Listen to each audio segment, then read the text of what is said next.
So with that, we're going to move on to the next topic.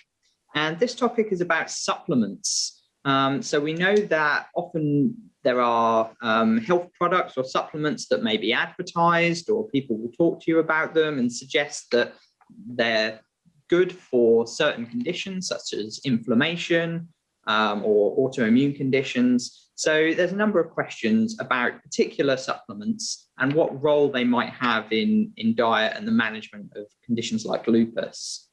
So we've had a few questions about turmeric. So the questions really are asking whether it's beneficial for inflammation. So is it an anti-inflammatory? And can it be safely included in the diet of someone with lupus? And if so, how much is sort of a safe amount to take? Okay, so turmeric does present certain anti-inflammatory properties, but the thing is that nothing alone is panacea.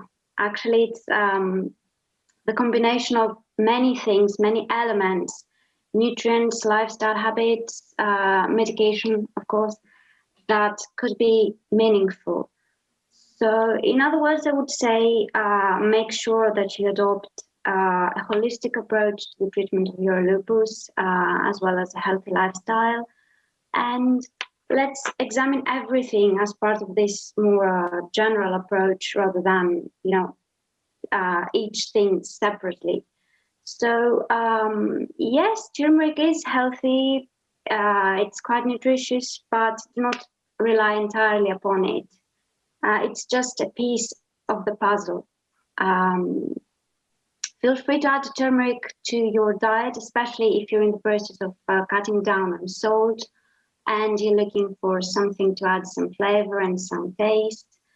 I would say keep the quantities moderate, because a larger quantity is highly unlikely to make a significant difference to your lupus symptoms.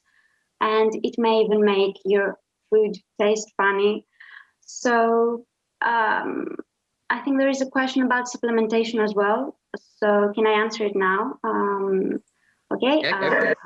So if you would like to try turmeric supplementation, you can always discuss it with your GP. And if your GP gives you the green light, then go for it. Just, don't rely entirely upon it. It's not panacea. It's no magic potion. That's excellent. Thank you ever so much. So the next question is about omega-3, and they've asked whether omega-3 supplements can be helpful to include in your diet, and also whether they can be taken along with vitamin D. Okay, so we have evidence supporting a direct relationship between omega-3 intake and the decrease of the clinical manifestation of certain inflammatory diseases. There is a significant decrease in CRP levels, and there can be an impact on total and LDL cholesterol. On the other hand, we have other studies that show that taking supplements to like omega-3 may not have a serious impact on your health. So I would say invest in foods rich in omega-3, which are quite healthy and nutritious, and it's relatively easy to obtain plenty of omega-3s from whole foods. Add omega-3 rich foods such as sardines, flax seeds, chia seeds, mackerel, herring, walnuts to your diet, and then you can discuss with your GP if a supplement can be added. Those are safe and unlikely to cause toxicity, but keep in mind that if you're vegan or if you're allergic to fish or shellfish, you may need to mention that to your chemist, because most of these supplements come straight from fish. There are, as I mentioned, potential benefits, but omega-3s just like turmeric, are not elixirs, are not panacea. Don't rely entirely upon them. Stick to a healthy lifestyle and to your prescribed medication. And now about the combination with vitamin D3. We do have some evidence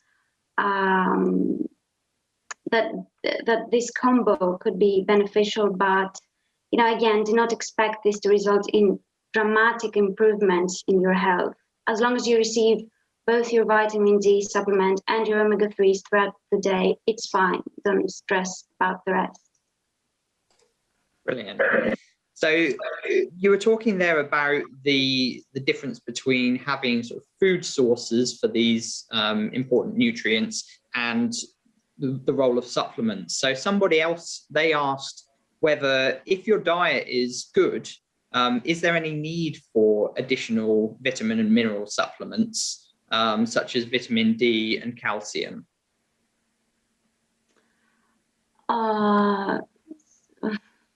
Well, that's a good question.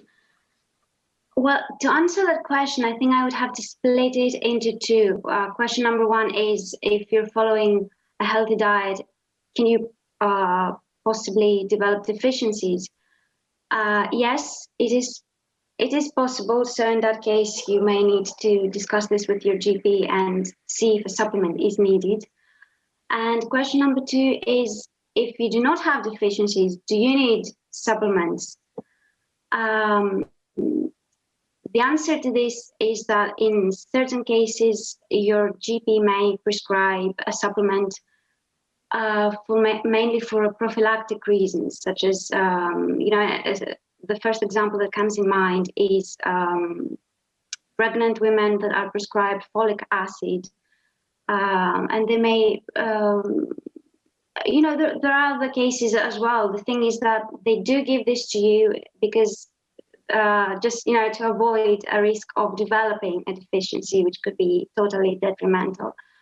But other than this, I would say do not take the initiative to invest in supplementation if your GP has not advised you to get a supplement. It might be like a complete waste of your money, and invest in a healthy diet. That would be by all means more preferable.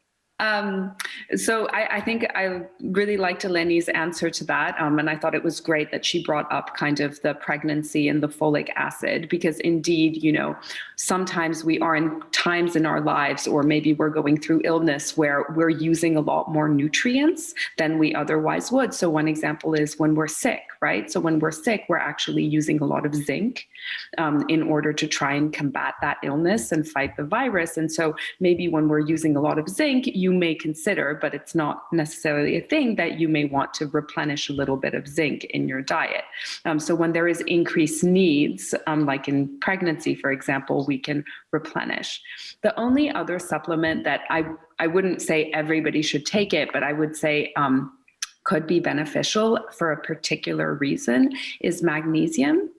And the reason that a magnesium supplement can be beneficial is because actually most of our soils are depleted in magnesium.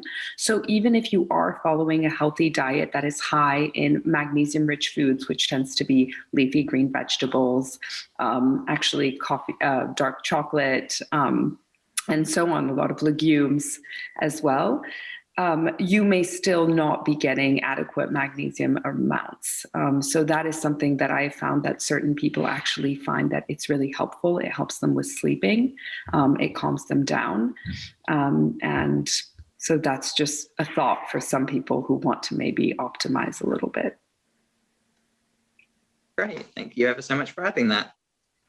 So another question that we've had from people, they were asking about glucosamine. Is that something that would be recommended for people with lupus? To the best of my knowledge, glucosamine is not intended for people with rheumatoid arthritis or gout or lupus. It's mainly for those that suffer from osteoarthritis. So, and there is currently no firm evidence that glucosamine is useful for lupus. So unless your physician has prescribed this, do not invest in glucosamine supplements, especially if you're pregnant or breastfeeding or plan to become pregnant, or again, if you're allergic to fish or shellfish. Okay, lovely, thank you. And then the last couple of questions for this topic, we're both asking about coconut oil. Is coconut oil healthy or good for you or not? I think that it's one of those products that's been sort of advertised quite a lot and people wonder about it. So what are your thoughts on it? Cool. So yeah, as you said, there is a lot of hype around coconut oil, and the truth must be that coconut oil is neither a superfood nor a poison, especially if you embrace it in moderation. But the same thing applies to almost every food on this planet, every nutrient, every component on this planet. It's interesting that that kind of brought in mind that the first thing that they taught us in pharmacy school is that the element that distinguishes, that differentiates a poison from a medicine is the quantity. So coconut oil is a very good oil to fry or to cook with. It's okay to consume as long as you do not go overboard. Use it in moderation and as a healthier alternative, I would say, to butter or lard or sunflower oil or soybean oil or sesame oil or corn oil. Use it as a substitute to unhealthy oils rather than an addition, I would say, because it's no magic potion. It's not like adding a pinch of coconut oil will work, miracles will work wonders for you. And also I'd like to say that if you're looking for other healthy alternatives to unhealthy fats and oils, extra virgin olive oil is probably the best swap that you can make. And of course, rapeseed oil is also an excellent alternative, if this answers your question. Excellent. Yeah, that's brilliant. Thank you very much. Oh, we've got a bit of background noise there. I think that's gone now. That's fine.